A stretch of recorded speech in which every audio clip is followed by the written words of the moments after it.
The sound of flesh meeting flesh echoed through the small cafe, silencing every conversation in an instant. A little girl's terrified cry followed, piercing the sudden quiet. If you've ever wondered what happens when someone pushes the wrong person too far, stay with me until the end of this story.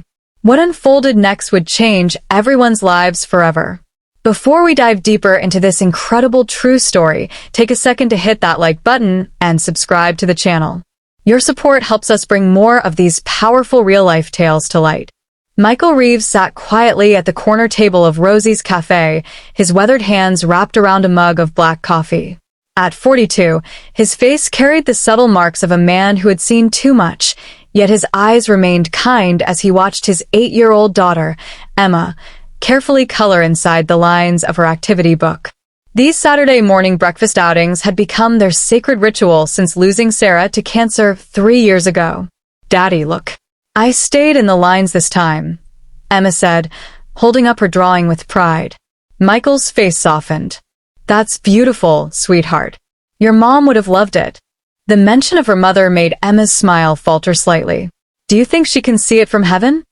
Michael reached across the table and squeezed her small hand. "I know she can." The bell above the cafe door jingled as 3 men entered, their loud voices immediately disrupting the peaceful atmosphere. The largest of them, a hulking figure with a shaved head and arms covered in tattoos, scanned the room with contempt before barking orders at the young waitress behind the counter. "Hey, we've been waiting outside for 10 minutes. What kind of service is this?" His voice boomed through the small space. The waitress, barely 20, flinched. "I'm sorry, sir. We're short-staffed today. I'll be right with you." "You'll be with us now," the man demanded, slamming his fist on the counter. Michael tensed, his eyes narrowing slightly as he observed the scene. His body remained relaxed, but something in his posture shifted imperceptibly. Years of training had taught him to assess threats in milliseconds. These men weren't armed, just everyday bullies who'd never faced real consequences for their behavior. "Daddy, why is that man being so mean?" Emma whispered, her eyes wide with concern.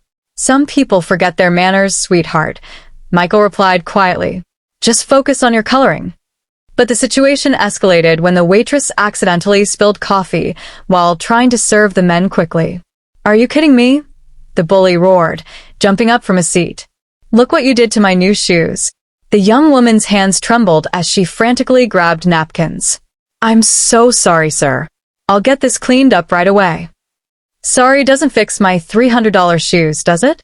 He towered over her, his face inches from hers. An elderly man at a nearby table stood up shakily. "Leave her alone, young man. It was an accident." The bully turned his attention to the older gentleman, his lips curling into a sneer. "Mind your own business, Grandpa, before you break a hip." Michael set his coffee down slowly. "Emma, stay here for a minute, okay?" "But Daddy..." "It's okay, sweetheart. I'm just going to help." Michael approached the situation calmly, his movements fluid and controlled. 15 years in Delta Force had taught him that the most dangerous men never needed to announce their presence. They simply were. "The gentleman's right," Michael said, his voice quiet but carrying an unmistakable authority. "It was an accident. Why don't you let the young lady clean it up, and we can all enjoy our breakfast?" The bully turned, sizing up Michael with a dismissive glance. He saw a lean man in a faded flannel shirt and jeans, someone he assumed posed no threat. "Another hero, huh?" The bully laughed, looking back at his friends. "This place is full of them today." Michael remained still. "No heroes here. Just people trying to have a peaceful morning." "Well, your peaceful morning is about to get interesting." The bully stepped closer, invading Michael's space. "Because I don't take advice from nobody, especially not some nobody dad who should mind his own business." A flicker of something dangerous passed through Michael's eyes, but his voice remained calm. "Last chance. Sit down, enjoy your meal, and let's all move on with our day." The cafe had gone completely silent. Even Emma had stopped coloring, her small face pinched with worry as she watched her father. The bully's face contorted with rage at being challenged. Without warning, he swung his open palm, slapping Michael hard across the face. The sound cracked through the air like a gunshot. Michael's head barely moved with the impact. He didn't flinch, didn't step back. For 3 heartbeats, he simply stood there, a strange calmness settling over him like a shroud. What the bully could know was that Michael Reeves had endured far worse than a slap during his years in Delta Force. He'd survived firefights in Afghanistan where the air itself seemed to burn. He'd endured torture for 72 hours during a mission gone wrong in Syria. He'd carried wounded teammates through miles of hostile territory, his own body riddled with shrapnel. A slap from an untrained civilian was nothing. "You shouldn't have done that," Michael said quietly, almost regretfully. What happened next occurred so quickly that most patrons would later struggle to describe it accurately. In one fluid motion, Michael redirected the bully's arm, using the man's own momentum to throw him off balance.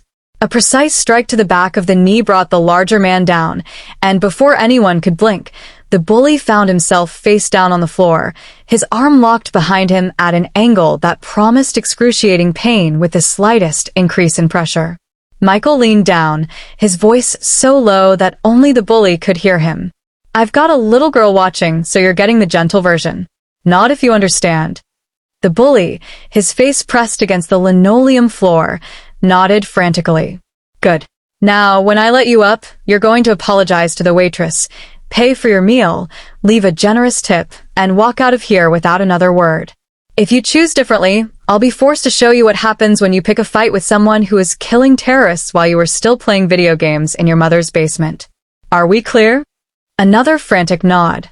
Michael released him and stepped back, his posture relaxed once more as if nothing had happened. The bully scrambled to his feet, his face flushed with humiliation. For a moment, it seemed he might retaliate, but something in Michael's steady gaze made him reconsider. I'm sorry," he mumbled to the waitress, pulling out his wallet with shaking hands. He threw several bills on the counter before backing toward the door, his friends following in stunned silence. As the bell jingled again with their departure, the cafe erupted in applause. Michael simply nodded, uncomfortable with the attention, and returned to his table where Emma waited, her eyes wide with a mixture of fear and awe. "Daddy, were you scared?" she asked as he sat down. Michael considered the question carefully. "A little," he admitted. "Being brave doesn't mean you're never scared, Emma. It means you do what's right even when you are scared." Emma nodded solemnly, processing this wisdom. "Like when Mom was sick and you were scared but still took care of her?" Michael's throat tightened. "Exactly like that." The elderly man approached their table, extending a trembling hand. "Thank you, son. Not many would have stepped in like that." Michael shook his hand. "Just did what anyone should do." "No," the man said, shaking his head. "Most wouldn't. Most can't." He studied Michael's face. "You've served, haven't you?" "I recognize that look. Korea myself." Michael nodded slightly. "Yes, sir. For a while." "Thought so." The old man smiled. "God bless you and your little girl." After the man walked away, the young waitress approached with a fresh pot of coffee and 2 slices of pie. "On the house," she said, her eyes still bright with unshed tears. "I don't know what would have happened if you hadn't stepped in." "Nothing worth crying over," Michael assured her with a gentle smile. Those types usually back down when confronted. But they both knew that wasn't necessarily true. As they finished their breakfast, Emma looked up from her coloring. "Daddy, are you a superhero?" Michael laughed, the sound warming the space between them. "No, sweetheart. Just your dad. But you helped that lady when no one else would." Michael considered his daughter's words. How could he explain to an 8-year-old the complex realities of his past? How could he tell her about the nightmares that still woke him in cold sweats, about the friends he'd lost, about the things he'd seen and done in service to his country? "Emma, remember how we talk about using our strengths to help others?" She nodded. "Well, I learned some things when I was a soldier that made me strong in certain ways. But the most important strength isn't in your muscles, or in knowing how to protect yourself. It's in here." He tapped his chest. "It's knowing when to step in and when to walk away. It's standing up for people who need help, even when it's scary." Emma seemed to consider this deeply. Like how Mom always said we should be kind to everyone, even when it's hard? Exactly like that, Michael said, his voice thick with emotion. Your mom was the strongest person I've ever known, and she never had to fight anyone. As they walked home hand in hand through the crisp autumn air, Michael reflected on the incident. In his 15 years with Delta Force, he had faced death countless times, had made split-second decisions that determined whether he and his team would return home. Yet nothing had prepared him for the challenge of raising Emma alone, of being both mother and father to a little girl who asked questions he didn't always know how to answer. The truth was, Michael Reeves was fighting the hardest battle of his life every single day, the battle to create normalcy for his daughter in a world that had taken her mother too soon. The battle against his own demons that threatened to overwhelm him in the quiet hours of the night. The battle to be the man Sarah had believed he could be, even when he doubted himself. That evening, after tucking Emma into bed, Michael sat on his porch with a glass of whiskey, watching the stars emerge one by one. His phone buzzed with a text from Jake, one of his former teammates who now lived across town. Heard what happened at Rosie's today. Word travels fast. You good? Michael smiled slightly. Small towns and their gossip networks were more efficient than military intelligence sometimes. All good, he texted back. Just a reminder that civilians are soft. Jake's response came quickly. Miss the old days? Michael paused, looking through the window where he could see Emma's night light casting star-shaped patterns on her bedroom ceiling. Not as much as I thought I would, he replied honestly. The next morning, Michael was surprised to find the elderly man from the cafe waiting outside his modest home, leaning on a cane. Hope you don't mind the intrusion, the man said. Name's Frank Wilson. Asked around town where the single dad with the little girl lived. Wasn't hard to find you. Michael invited him in for coffee, curious about the unexpected visit.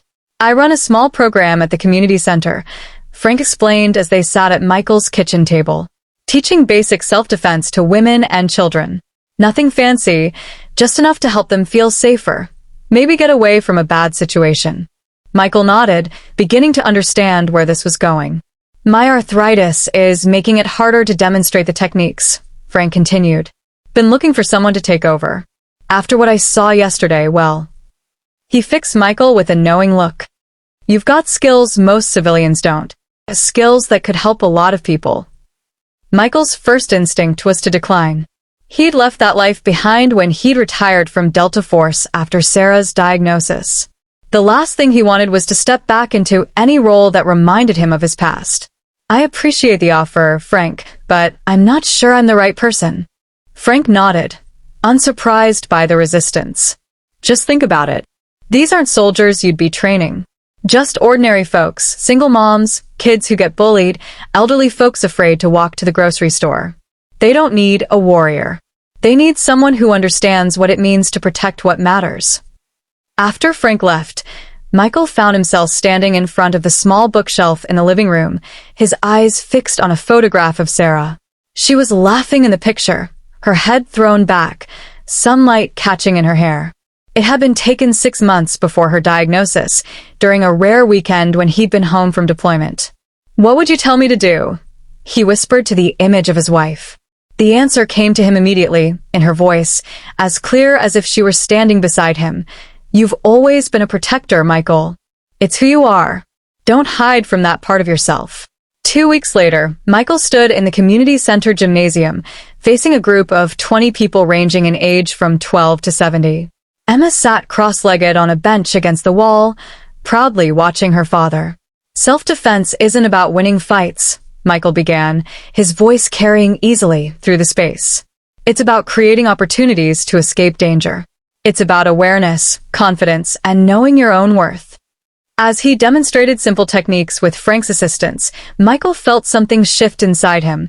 A weight he hadn't realized he'd been carrying began to lift. Here, he could use his skills to empower rather than harm, to build up rather than destroy. After class, a woman in her 30s approached him hesitantly. Mr. Reeves? I just wanted to thank you. I've been afraid to go out alone since my divorce last year. My ex, he made threats. This is the first time I felt like maybe I could handle myself if something happened. Michael nodded, understanding the courage it took for her to share this. You're stronger than you know, he told her. And now you're taking steps to recognize that strength. That's no small thing. Over the following months, Michael's classes grew. What had started as a small self-defense program expanded to include community outreach for veterans struggling with PTSD, support groups for single parents, and mentoring for at-risk youth. The skills that had once made Michael an elite soldier were now being channeled into healing his community and himself. The bully from the cafe, whose name Michael learned was Ray Donovan, eventually showed up at one of the classes, standing awkwardly at the back of the room until everyone else had left. I came to apologize properly, Ray said, unable to meet Michael's eyes. I was in a bad place that day. Lost my job, girlfriend left me. Not that it's an excuse. Michael studied the man, seeing beyond the tough exterior to someone who was struggling. Apology accepted. But it's not me you need to make things right with. Ray nodded. Already apologized to the waitress. Left her $100 tip too. He hesitated. I've got anger issues.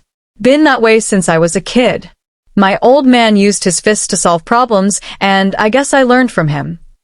Patterns can be broken, Michael said simply, if you're willing to do the work.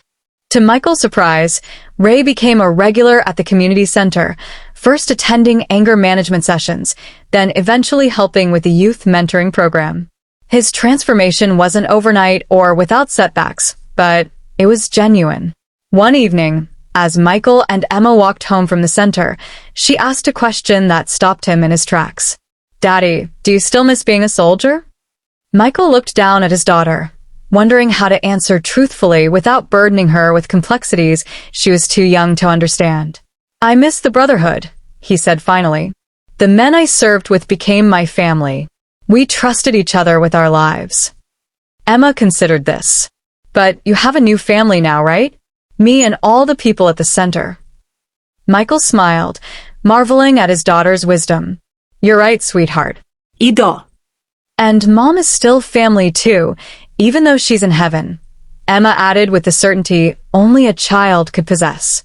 Always, Michael agreed, his throat tight with emotion.